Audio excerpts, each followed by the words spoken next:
Hi there YouTube, it's Karen, or Shrinking Goofball. Happy Surgiversary to me. It is November the 7th, 2013. This time last year, I was probably in a fair amount of pain, but all morphined up, so I probably was feeling pretty good. And I'm feeling pretty good today. So a year has passed. I still can't tell you where the time has gone.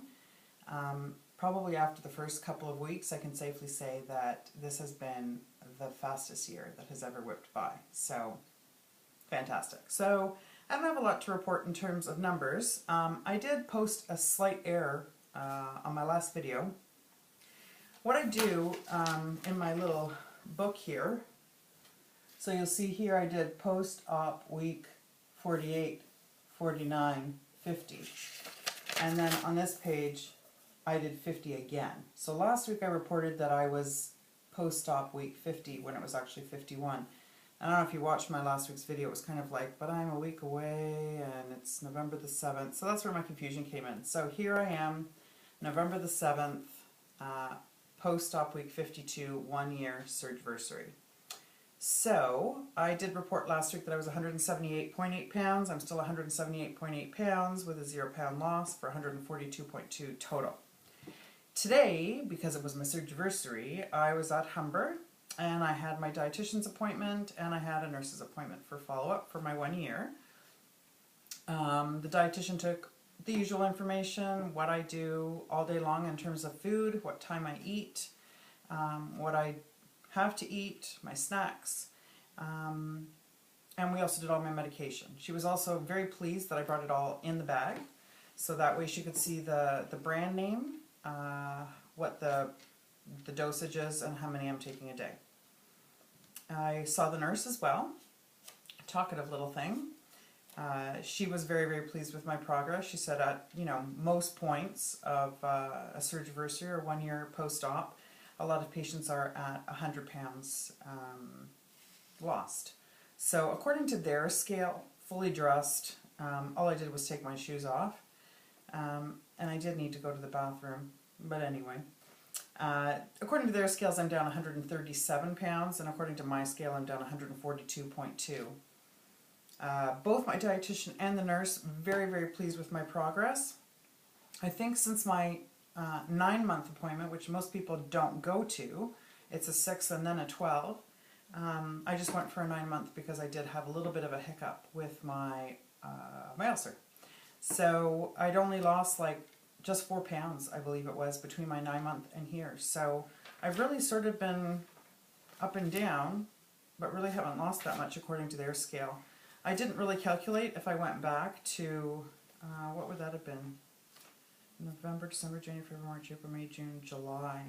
Yeah, I think I've lost more than 4 pounds since July. But anyway, according to their scale, that's what it is. So she did say, you're perfectly fine where you are, which means that, the appointment before I had lost like 25 pounds, and the appointment before that, was a lot. So she said from here on in, you're not going to be seeing a lot of movement in terms of the scale.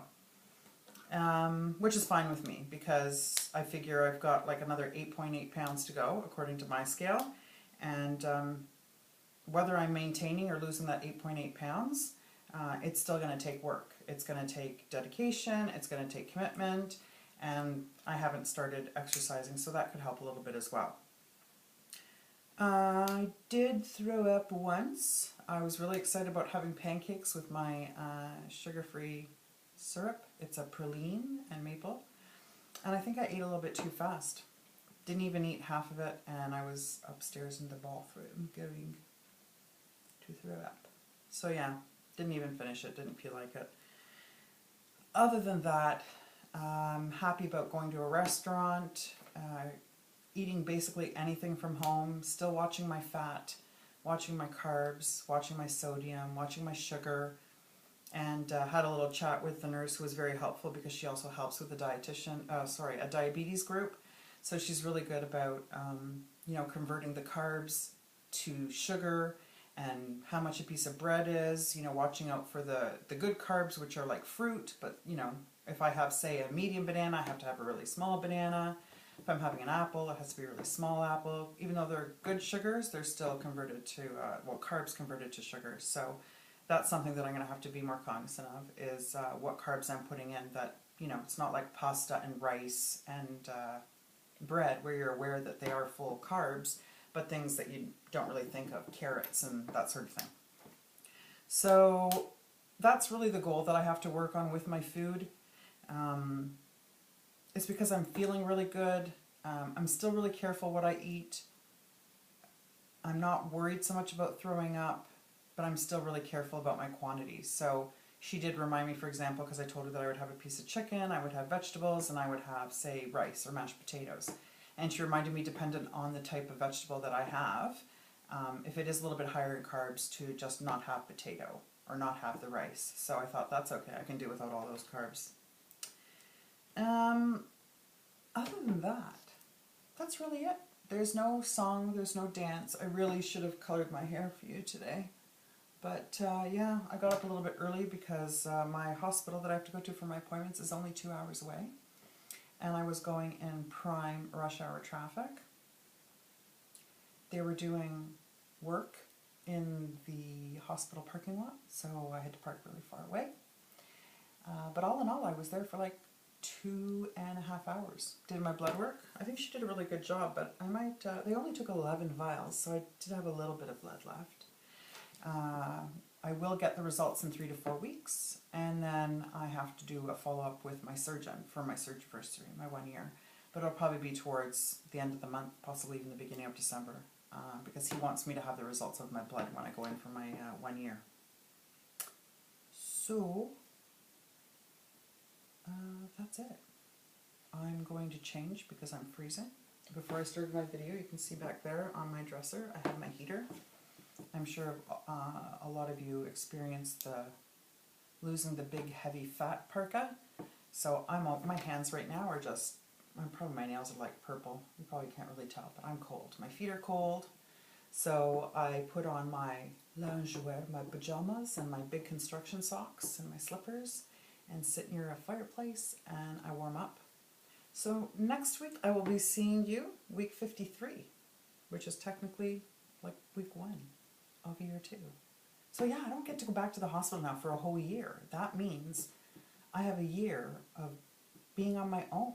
And I'm prepared. I feel good. I'm not worried about what am I going to eat? How much do I have to eat? Like, I've got all my vitamins and my minerals down pat. I've got all my prescriptions down pat. I got them in my Dosset, and I feel great. I'm confident, and I just don't want to be big again. And let me tell you something. I know, I keep on telling you I have nothing else to report, and then I think of something else.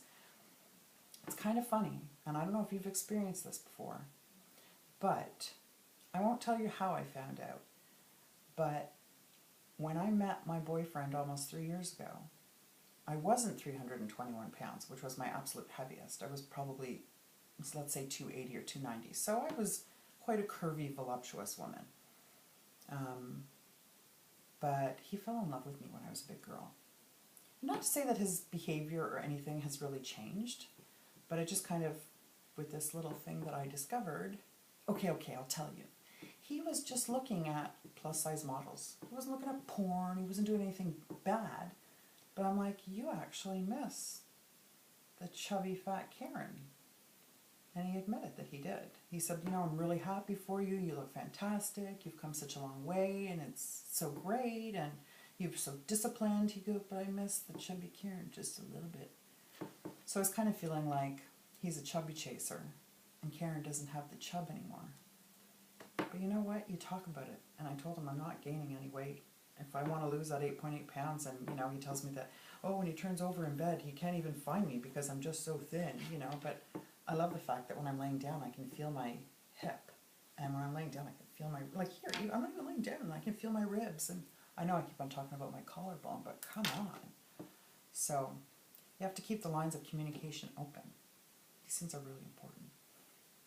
So anyway, guys, you have yourself a great day, a great week, and I will see you on Thursday.